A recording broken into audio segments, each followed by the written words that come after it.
नमस्कार मंडळी, recipe with Rupali या यूट्यूब चॅनलमध्ये तुमचे स्वागत आहे। मी आज बनवणार आहे पंजाबी ढाबा स्टाईल चमचमीत असा राजमा चावल। रेसिपी खूप सोपी आहे, घरी उपलब्ध असलेल्या कमीत कमी साहित्यामध्ये होणारी आहे। चला तर मग रेसिपीला सुरुवात करूया। राजमा चावल बनवण्यासाठी 1 वाटी राजमा घेतलेला आहे। राजमा अगोदर स्वच्छ धुवून घ्यायचा आहे। तर ही रेसिपी नक्की ट्राय करू शकता, कमीत कमी वेळेमध्ये होते। राजमा स्वच्छ धुवून झाल्यानंतर त्यामध्ये पाणी ओतायचं। 6 ते 7 तास असाच भिजत ठेवायचा आहे। 6 ते 7 तासानंतर पहा राजमा छान भिजलेला आहे। पुन्हा एकदा स्वच्छ धुवून घ्यायचा, एका कुकरमध्ये काढायचा, त्यामध्ये पाणी ओतायचं। तुम्हाला जेवढ्या प्रमाणात राजमा बनवायचा आहे तेवढ्या प्रमाणात पाणी ओतायचं आणि त्यामध्ये आता 1 इंच दालचिनीचा तुकडा, 2 तमालपत्र, 1 चक्री फूल किंवा तुमच्याकडे जर मसाला वेलची असेल तर ती टाकायची, झाकण लावायचं आणि 4 शिट्ट्या करायच्या आहेत याच्या। मसाल्याची तयारी पहा। 1 मोठं टोमॅटो पिकलेलं घेतलेलं आहे, 1 मोठा कांदा उभा कट करून घेतलाय, 2 मोठे चमचे तेल, 1 चमचा लाल तिखट, अर्धा चमचा गरम मसाला, अर्धा चमचा धनेपूड, पाव चमचा हळद, अगदी चिमूटभर हिंग, अर्धा चमचा आलं लसूण पेस्ट, 1 चमचा जिरे, 1 गड्डा लसणाचा, 2 हिरव्या मिरच्या, थोडीशी कोथिंबीर, चवीपुरतं मीठ। एका पॅन मध्ये जो कट करून कांदा घेतलेला आहे तो टाकायचा। 1 ते 2 मिनिटं असाच कांदा फ्राय करून घ्यायचा। त्यानंतर त्यामध्ये साधारण अर्धा चमचा तेल टाकायचं, म्हणजे कांदा पटकन भाजला जातो। त्यामध्ये जो लसूण घेतलाय तो टाकायचा। कांदा आणि लसूण एकत्र भाजून घ्यायचा आहे। कांदा छान सोनेरी रंग येईपर्यंत भाजून घ्यायचा। हा कांदा छान भाजलेला आहे। थंड झाल्यानंतर तो एका मिक्सरच्या भांड्यामध्ये काढायचा। त्यामध्येच टाकायचं 1 टोमॅटो, 2 हिरव्या मिरच्या। आता हे कांदा, लसूण, टोमॅटो आणि मिरचीचं वाटण तयार करून घ्यायचं आहे। जर गरज वाटली तर थोडंसं पाणी घालायचं, 1 ते 2 चमचे। एक सारखं वाटण तयार करून घेतलेलं आहे। इकडे कुकर सुद्धा थंड झालेला आहे। राजमा व्यवस्थित शिजला आहे की नाही ते चेक करायचं। तुम्ही हाताने सुद्धा असं चेक करून पाहू शकता। अगोदर 6 ते 7 तास भिजलेला आहे, त्यामुळे 4 शिट्ट्यामध्ये व्यवस्थित राजमा शिजला जातो। आता यातला मी अर्धी वाटी राजमा बाजूला काढून घेते, कारण राजम्याची जर खरी चव आपल्याला पाहिजे असेल तर अशा प्रकारे अर्धी वाटी राजमा बाजूला काढून घ्यायचा। तो हाताने थोडासा असा बारीक करून घ्यायचा, किंवा तुम्ही मिक्सरला जरी बारीक करून घेतला तरी सुद्धा काही हरकत नाही।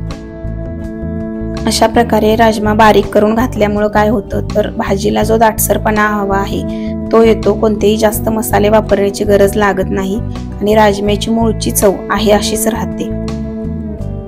दुसऱ्या पॅन मध्ये 2 मोठे चमचे तेल गरम करायचं। या ठिकाणी तेल मी थोडंसं जास्ती वापरते, कारण आपण ढाबा स्टाईल राजमा बनवतोय। तेल गरम झालं की त्यामध्ये जिरे टाकायचे। जिरे फुलले की त्यामध्ये जे कांदा, टोमॅटो, लसणाचं वाटण केलेलं आहे ते टाकायचं। आता हे वाटण छान भाजून घ्यायचं आहे, कारण टोमॅटोचा कच्चापणा जाईपर्यंत हे वाटण भाजून घ्यायचं आहे। कांदा आणि लसूण भाजून घेतलेला आहे आपण, फक्त टोमॅटो कच्चाच घेतलेला आहे, त्यामुळं त्याचा आंबटपणा कमी होण्यासाठी हे वाटण छान भाजून घ्यायचं। वाटण छान भाजलं की त्यामध्ये चिमूटभर हिंग टाकायचा, पाव चमचा हळद, अर्धा चमचा आलं लसूण पेस्ट, अर्धा चमचा धनेपूड, अर्धा चमचा गरम मसाला, 1 चमचा लाल तिखट। हे सर्व आता व्यवस्थित मिक्स करून घ्यायचं। हे मसाले सुद्धा छान भाजून घ्यायचे। मसाले छान भाजले की जो शिजवून घेतलेला राजमा आहे तो यामध्ये टाकायचा। ते पाणी सुद्धा यामध्येच वापरायचं आहे, कारण मूळ जी सर्व चव आहे ती या पाण्यामध्ये उतरलेली असते, त्यामुळे हे पाणी टाकून द्यायचं नाही। दुसरं एक्स्ट्राचं पाणी घालण्यापेक्षा जो राजमा शिजवून घेतलेला आहे तेच पाणी वापरायचं। हे सर्व आता मिक्स करून घ्यायचं। त्यानंतर जो बारीक करून राजमा घेतलेला आहे तो टाकायचा, म्हणजे आता या भाजीला छान दाटसरपणा येतोय। हे सर्व आता मिक्स करून घ्यायचं।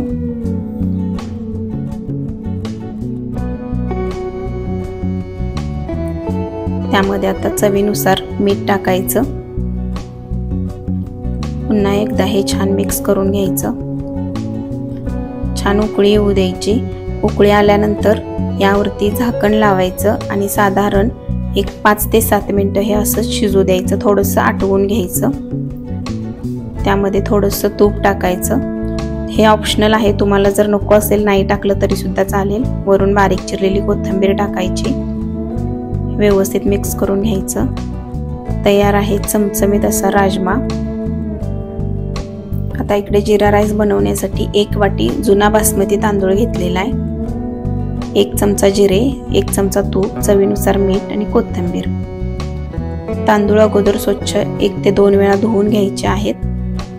तांदूळ तुमच्याकडे कोणता असेल तो घेऊ शकता, फक्त तांदूळ जुना असावा म्हणजे भात छान मोकळा होतो। तांदूळ स्वच्छ धुवून झाले की त्यामध्ये पुन्हा पाणी ओतायचं आणि अर्धा तास तांदूळ असेच भिजत ठेवायचे आहेत। एका पॅन मध्ये 2.5 वाटी पाणी घ्यायचं। ज्या वाटीने तांदूळ घेतलेला आहे त्याच वाटीने मोजून 2.5 वाटी पाणी घ्यायचं आहे। पाण्याला छान उकळी येऊ द्यायची। पाण्याला उकळी आली की स्वच्छ धुवून घेतलेला तांदूळ निथळून घ्यायचा आणि पाण्यामध्ये टाकायचा। तांदूळ टाकत असताना पाणी उकळत असलं पाहिजे। चवीनुसार मीठ टाकायचं। थोडंसं लिंबू पिळायचं म्हणजे भात छान पांढरा शुभ्र आणि मोकळा होतो। हे छान मिक्स करून घ्यायचं। मी झाकण न लावता असंच यातलं पाणी थोडंसं आटू द्यायचं। थोडंसं पाणी त्यामध्ये राहिलं की झाकण लावायचं आणि मंद आचेवरती 3 ते 4 मिनिटं वाफ द्यायची। पुन्हा एकदा चेक करायचं। जर तुम्हाला वाटलं थोडंसं पाणी आहे तर पुन्हा एकदा झाकण लावायचं। मंद आचेवरती 2 मिनिटं वाफ द्यायची।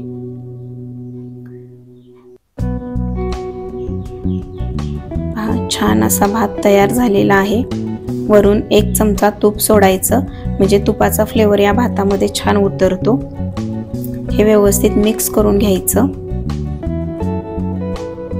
छान मिक्स करून झालं की यावरती झाकण लावायचं आणि असंच हे झाकून ठेवायचं म्हणजे तुपाचा जो फ्लेवर आहे तो भातामध्ये व्यवस्थित उतरला जातो। आता फोडणीसाठी या ठिकाणी 2 चमचे तूप घेतलेलं आहे। तूप छान गरम करायचं। जर तुम्हाला तूप नको असेल तर तेल टाकलं तरी सुद्धा चालेल। तूप छान गरम झालं की गॅस बंद करायचा आणि मग यामध्ये जिरे टाकायचे। जिरे छान फुलले की तयार झालेली फोडणी आता भातावरती ओतून घ्यायची आहे। हा भात सुद्धा छान तयार झालेला आहे। तयार झालेली फोडणी आता भातावरती ओतायची। हे छान आता व्यवस्थित मिक्स करून घ्यायचं। ज्या पद्धतीने हॉटेलमध्ये किंवा ढाब्यावरती जिरा राईस मिळतो सेम त्या पद्धतीचा जिरा राईस आपण घरच्या घरी बनवलेला आहे। छान व्यवस्थित मिक्स करून घेतलेला आहे। यावरती आता थोडीशी बारीक चिरलेली कोथिंबीर टाकायची। कोथिंबीर टाकल्यानंतर झाकण लावायचं नाही, नाहीतर कोथिंबीरीचा रंग बदलतो। कोथिंबीर टाकल्यानंतर पुन्हा एकदा थोडंसं मिक्स करून घ्यायचं। तयार आहे खमंग असा जिरा राईस। हा जिरा राईस एका प्लेटमध्ये काढून घ्यायचा।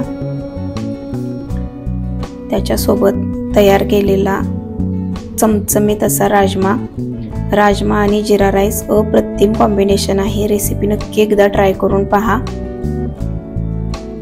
यावरती आता वरून थोडीशी कोथिंबीर टाकायची।